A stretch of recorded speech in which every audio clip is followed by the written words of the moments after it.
Mentioned in one of the answers to another question about making college graduate programs more accessible to tuition issues and such. Are you combining these two aspects? Because you can inspire a student, but how do you then provide the opportunity for that student to be able to attend, especially for marginalized populations, dealing with a lot of other things. There's a lot of 16-year-olds out there working full-time jobs to help pay the bills.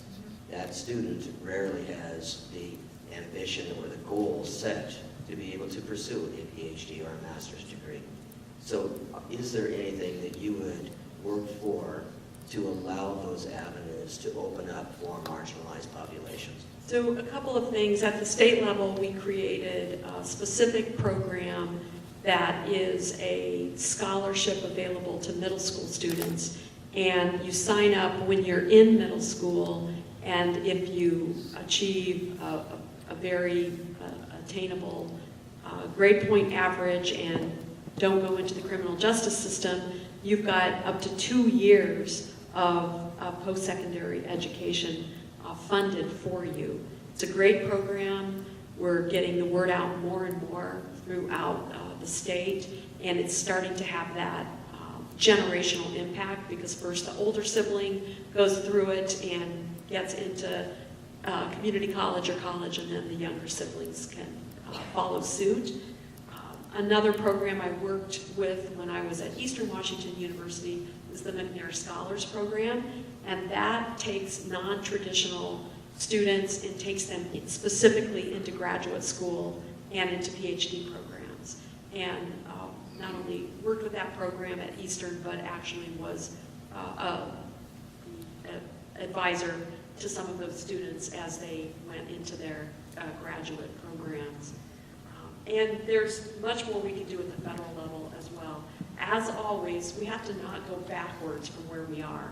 So, for example, the tax bill that was passed last fall, the original bill that was passed in the House, I'm sure some of you will remember this because you advocated against it, actually would have taxed graduate student assistantships. Without a graduate student assistantship, I never would have driven west of everyone I knew in my hometown of Illinois in a 65 Chevy Impala to go to the University of Colorado and begin a PhD program in economics. I was able to do that because of a graduate student assistantship that essentially waived out-of-state tuition and gave me a small stipend to be a teaching assistant for hundreds of students at the same time. And having the idea that somehow that very small, barely survival stipend would be taxed really is counterintuitive. So those are the kinds of things I know you advocated that was a mistake, that vote was a mistake, and that provision was not included in the final bill. So that's a great example of we shouldn't take for granted that even the things we currently have can't go backwards.